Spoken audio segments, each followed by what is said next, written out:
Vincent Collet, bienvenue derrière ce micro. Bonjour. Je rappelle que vous êtes cadre de secteur à l'association développement sanitaire de la Côte d'Émeraude, l'ADSCE. Et c'est vrai que lors de notre précédente rencontre, vous aviez présenté le dispositif Caméléo. Vous avez bien insisté sur ce que c'est et l'idée d'adaptabilité. Vous aviez aussi évoqué le baluchonnage et c'est le sujet de la chronique d'aujourd'hui. Tout à fait. Alors le baluchonnage, qu'est-ce que c'est ? Alors avant d'aller dans le détail du baluchonnage, très rapidement une petite genèse. Aujourd'hui sociétale, le sujet du répit aux aidants. C'est ce à quoi va tenter de répondre le baluchonnage. C'est né d'un appel à projet lié à la loi ESSOC. Alors la loi ESSOC, c'est la loi qui est un État au service d'une société de confiance en 2019 et qui a permis de lancer un appel à projet auquel a souhaité répondre l'ADS Côte d'Émeraude. Et donc le baluchonnage, pourquoi ce nom ? C'est parce qu'on est conventionné avec Baluchon France, qui est une association qui coordonne les services à domicile qui veulent répondre à ces sujets-là au niveau national. Le baluchonnage, du coup, c'est plutôt un répit de longue durée, ça c'est vraiment important, qui permet aux aidants de s'absenter du domicile de 3 à 6 jours et de permettre et de garantir surtout qu'il y a un baluchonneur ou une baluchonneuse vienne prendre le relais pendant toute cette période. L'idée de fond, c'est que l'aidant qui puisse s'absenter, qui a mûri un projet, on y reviendra tout à l'heure, on n'est pas sur une réponse en urgence, mais bien un projet construit. L'idée, c'est que pour que l'aidant puisse s'absenter, il est estimé que quelques jours permettent un répit plus serein et plus bénéfique. Donc c'est en ça que le baluchonnage tente de répondre. Il garantit donc un seul intervenant professionnel sur cette durée que j'ai citée. Il garantit aussi le maintien des services en place. Ça c'est quelque chose d'important, c'est-à-dire que le baluchonneur ou la baluchonneuse ne va pas venir remplacer le passage quotidien des infirmières, du kiné, d'un service à domicile déjà présent. Voilà, il vient bien prendre la place de l'aidant. Pour ce faire, le baluchonnage, il va se construire sur une période de 2 à 3 mois. Comme je vous le disais, le projet doit être construit. C'est pas de l'improvisation. C'est pas de l'improvisation, parce que en amont, donc là, je fais un petit pas de côté, c'est que le baluchonnage, c'est, on a dit tout à l'heure, une expérimentation. Donc c'est-à-dire que aujourd'hui, on a pu le mettre en place à l'ADS, et j'y reviendrai en 2023, en 2024, mais dans un cadre expérimental. C'est plutôt important. Et donc, dans le cadre de cette expérimentation, l'idée, c'était, donc dans les 2 à 3 mois avant le jour du baluchonnage, ça passe par une évaluation de la coordinatrice ou du coordinateur du service, qui va venir vraiment affiner son évaluation, savoir si le projet, il est faisable, si les conditions générales le permettent.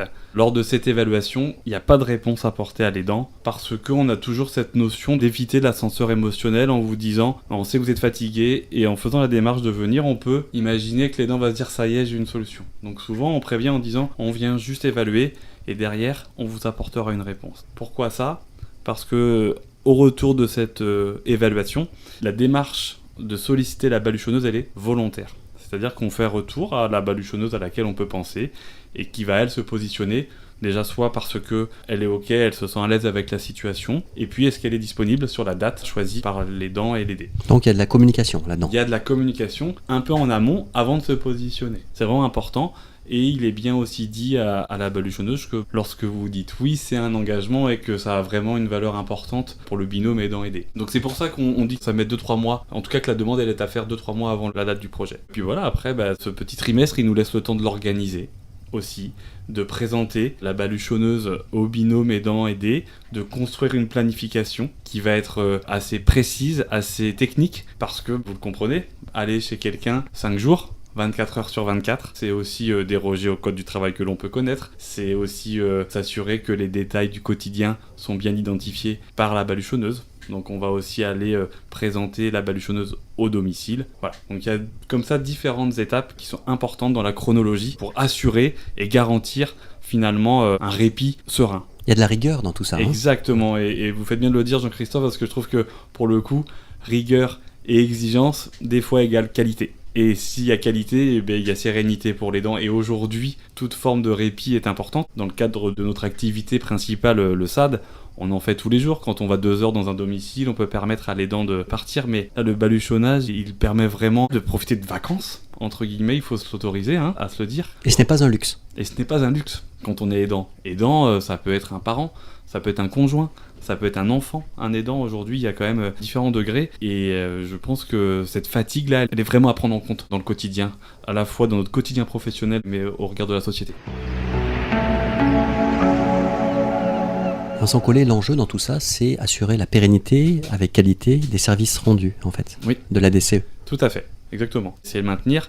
Alors, vous faites bien de parler de pérennisation parce que là, en tout cas pour ce projet de baluchonnage, aujourd'hui, l'expérimentation s'est terminée 31 décembre 2024. On a la chance que la loi qui permet la pérennisation a été votée. Aujourd'hui, très simplement et sans aller plus dans les détails, on attend l'application des décrets. Et une fois que ces décrets seront en application, on pourra probablement, selon un cahier des charges précis, développer ce service. Oui, on voit bien, vous parlez de cahier des charges précis, et on voit bien avec tous les éléments que vous avez donnés que c'est bien encadré. Exactement, ben oui, et il le faut. Il le faut parce que c'est ce qui apportera une réponse un peu carrée pour les personnes qui en bénéficieront. Et efficace. Efficace, exactement. C'est ce que vous cherchez, l'efficience. Tout à fait, tout à fait. Et encore une fois, je répète, on est aussi soutenu par Baluchon France, qui porte beaucoup ça. Au sein de l'ADS, 2023-2024, on a pu expérimenter 12 baluchonnages. Et aujourd'hui, les retours étaient vraiment positifs. Que ça soit du côté des binômes aidants-aidés, comme des baluchonneuses, pour le coup, qui avaient postulé pour les exercer, ça a été vraiment positif. Alors... c'était pas une mince affaire parce que c'était nouveau, parce que ça a demandé beaucoup d'ingénierie, la démarche, fallait chercher des budgets, garantir finalement peu de reste à charge pour les personnes qui allaient en bénéficier, parce que si on veut qu'il soit accessible à tous, bien évidemment, ce levier financier, il est indispensable. Donc tout ça, vraiment sur cette expérimentation, on a eu des moments où c'était rock'n'roll, mais on savait pourquoi on le faisait. Et les réponses, surtout qu'on a pu apporter, aussi bien sur le champ de la personne âgée que sur le champ du handicap, parce que c'est aussi important de dire. Est-ce qu'on peut parler d'investissement de temps, d'énergie, oui, et retour sur investissement dans le temps, finalement, oui, par rapport à tout ce temps d'expérimentation que vous évoquez? Complètement. Il en va de l'efficacité à long terme. Mais oui, tout à fait. Je trouve que très rapidement, pour prendre deux sujets un peu opposés, on a pu permettre à la fille d'une personne âgée de partir 5 jours en vacances sur un week-end de l'Ascension prolongée, et à la fois on a pu permettre aussi à une maman d'un enfant en situation de handicap d'aller à un mariage où elle serait pas allée toute seule avec son fils. Est-ce qu'on peut dire c'est du gagnant-gagnant? Oui, c'est ça. Oui, c'est du gagnant-gagnant parce qu'on apporte une réponse à une question sociétale, on apporte surtout une réponse à des gens qui sont en grande fatigabilité, et puis sur l'attractivité des métiers aussi, être baluchonneur, être baluchonneuse, c'est plutôt intéressant.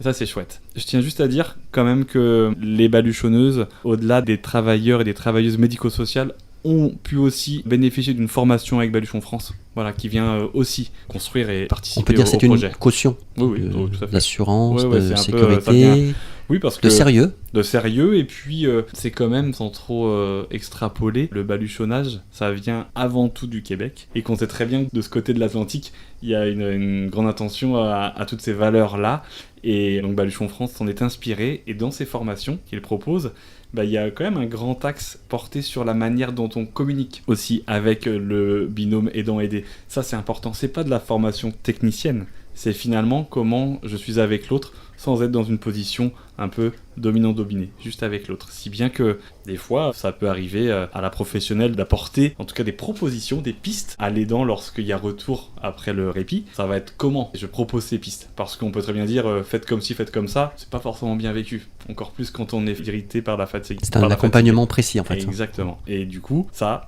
passe par un journal d'accompagnement, c'est-à-dire que c'est écrit. Et ça aussi, ça garantit un certain professionnalisme de la part du baluchonnage, de la baluchonneuse et du service qu'il propose. Eh bien, merci beaucoup Vincent Collet, cadre de secteur à la DSCE, donc Association Développement Sanitaire Côte d'Emeraude, pour ces précisions concernant le baluchonnage. Vous évoquerez l'habitat inclusif Tout à fait. lors de la prochaine chronique.